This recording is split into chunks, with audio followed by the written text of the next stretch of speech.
Moje je ime Bariša Ivančić i imam 91 godinu.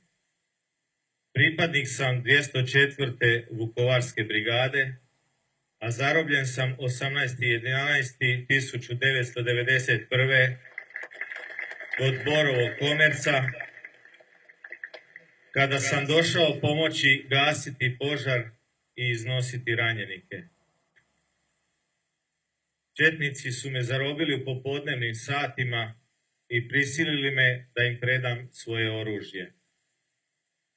Tamo sam prepoznao Duška Mačvana, kojemu sin danas radi u policiji, Zdravka Mačvan, bivšeg milicajca i susjeda iz ulice. Bio je tamo i Jerotić, čiji stariji brat danas radi u policiji. Zarobili su nas i odvezli u Trpinju, gdje je iza crkve bio parkiran veći broj autobusa. Trpinjci su izvodili ljude iz buseva kako bi napravili mjesta u busevima. Odvodili su ih iza crkve i ti se ljudi više nisu vraćali. Busevi su nastavili prema Veri, a na križanju Bobota-Vera opet su izveli određen broj ljudi koji se više nisu vratili u buseve. Nas koji smo preostali u busevima odvezli su dalje u dalj na ekonomiju, gdje je već bio zarobljen veći broj ljudi. Osim već navedenih četnika, tamo su bili i Goran Čirić, braća Vojnović, te Jovan Hajduković, koji je čitao imena iz bilježnice.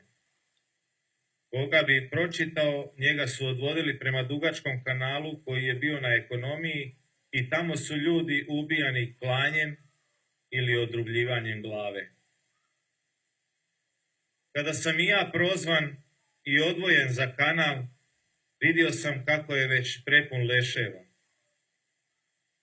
Odlučeno je da će me zaklati moj susjed iz ulice Zdravko Mačvan.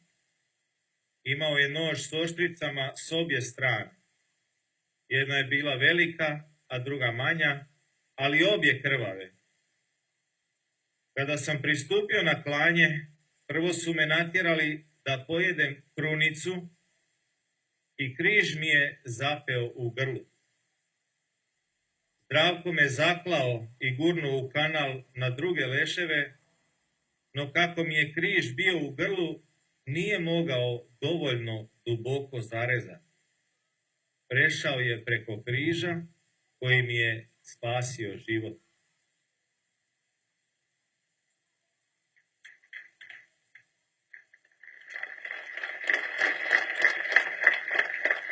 Kada sam nakon nekoliko sati došao k sebi, vidio sam kako je kanal prepun malih, dječjih glava, ženskih dugokosih i muških.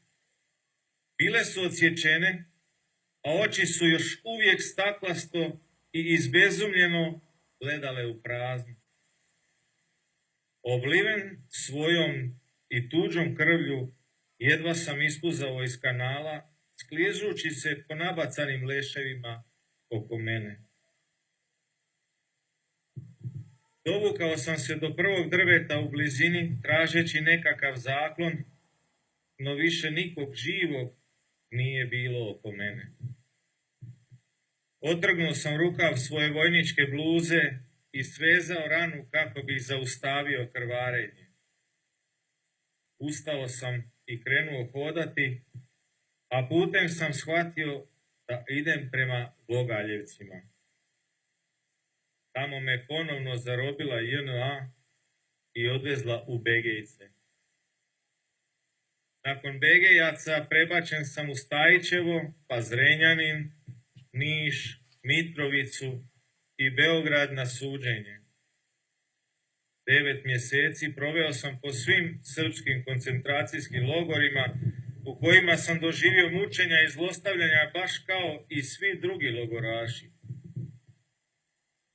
Za taj kanal na ekonomiji u Dalju, ispunjen leševima, nikad nitko nije odgovarao.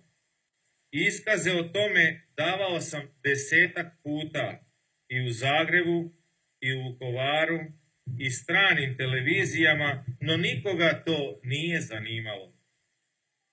Jednako tako, nikoga nije zanimalo ni to što je moj sin Mile Ivančić, koji je 1991. imao 30 godina, zarobljen na Sajmištu, odakle je odvezen u Berak, gdje je s još 50 ljudi ubijen na svirep i iznimno monstruozan način.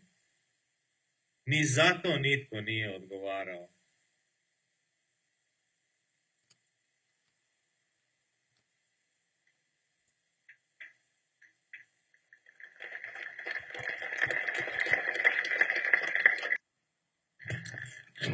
Ja sam Ranko Šimunić, rođen 1956. godine, mještanin Tovarnika, u kojemu se desilo za vreme okupacije veliki masakr. Želim da svjedočim i da potvrdim ono što je stvarno desilo se ovdje na našim prostorima.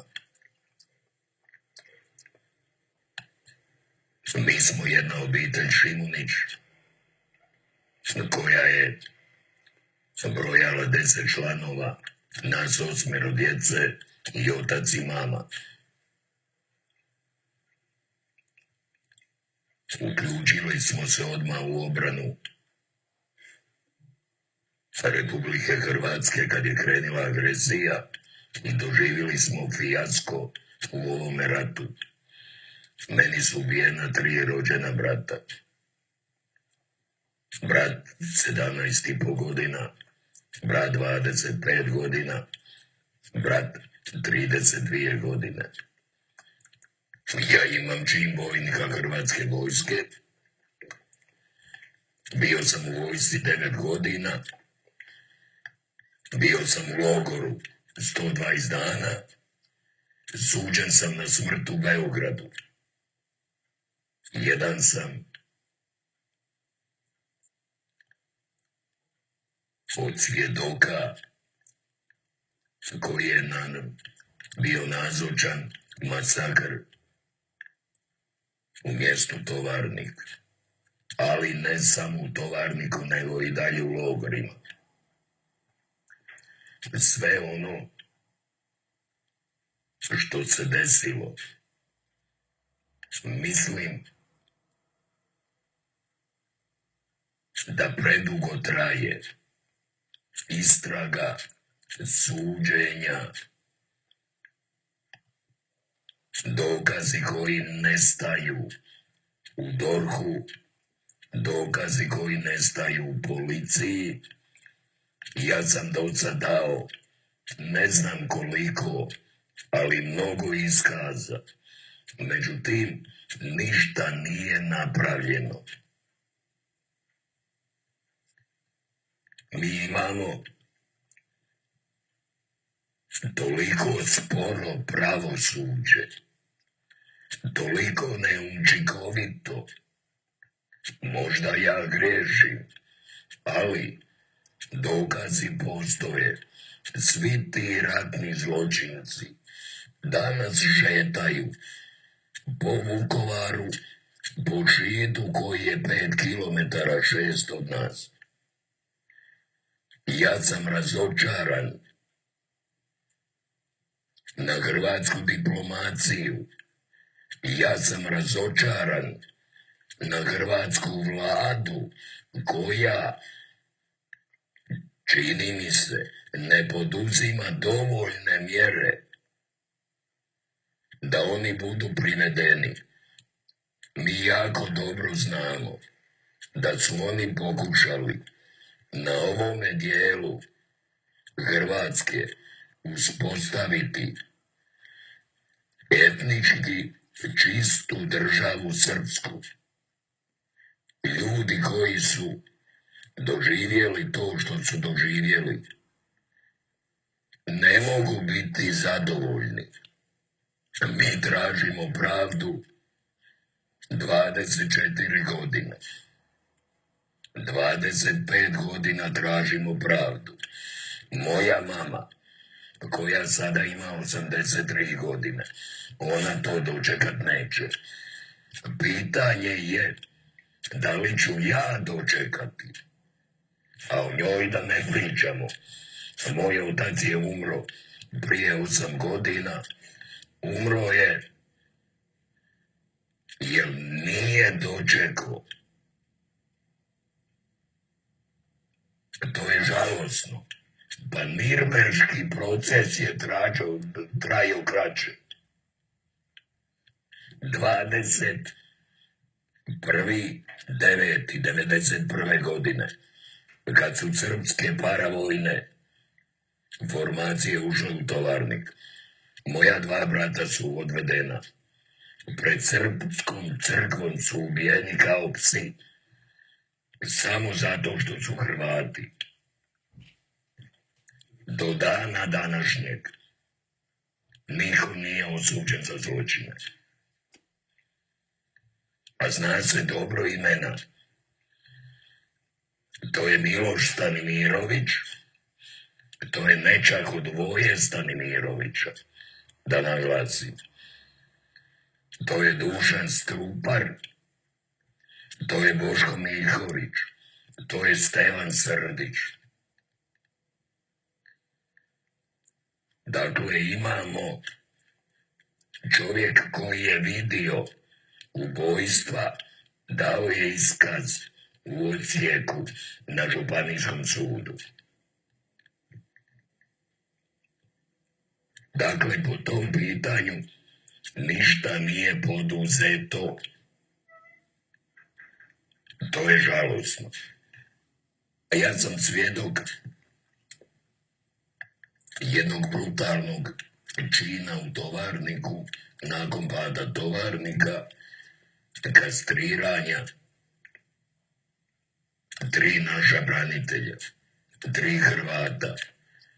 Dakle, u pitanju je Branko Zalajić, govorim imenom i prezimenom. U pitanju je Branko Zalajić, u pitanju je Tomislav Ivković i u pitanju je Pavo Vrančić, kojeg je, nažalost, jedna naša mještanka kastrirala. Bio sam svjedok toga događaja. Ja sam taj iskaz dao u Vinkovačkoj policiji u odjelu za ratne zločine, koji mogu da se provjere sutra. Dakle, iskaz koji je vodio inspektor Damjanović.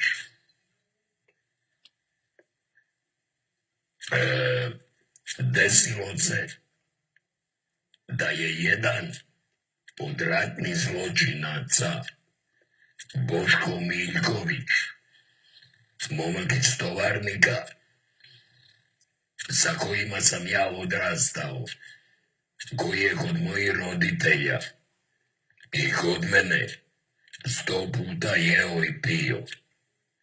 Odvezao me da gledam to, ne znam iz kojeg razloga. Ja sam tada već bio zarobljen. Kad sam došao do toga mjesta, to je bio užas. Ljudi su toliko bili premlačeni, toliko bili isprebijani, da nisu mogli ni da jauču. Ta zločinka imala je u ruci skalpel sa kojima je isjekla testice ti naši ljudi. Ona se zove Dragica Gorjašćanin.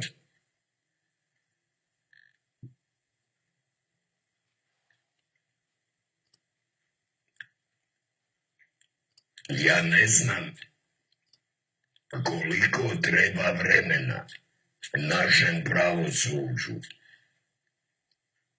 Ne znam koliko treba vremena ili nevremena, kako god hoćete, da privede te monstroume Nas u Srbiji ubijali 91. godine. Nas Hrvati ubijaju od 91. godine. Dakle, ja, iskreno govoreći, ja bi volio da griješim. Ja nemam povjerenja u hrvatsko pravosuđe. Na ovaj način kako sada rade. Daj Bože da se varam, ali vidite,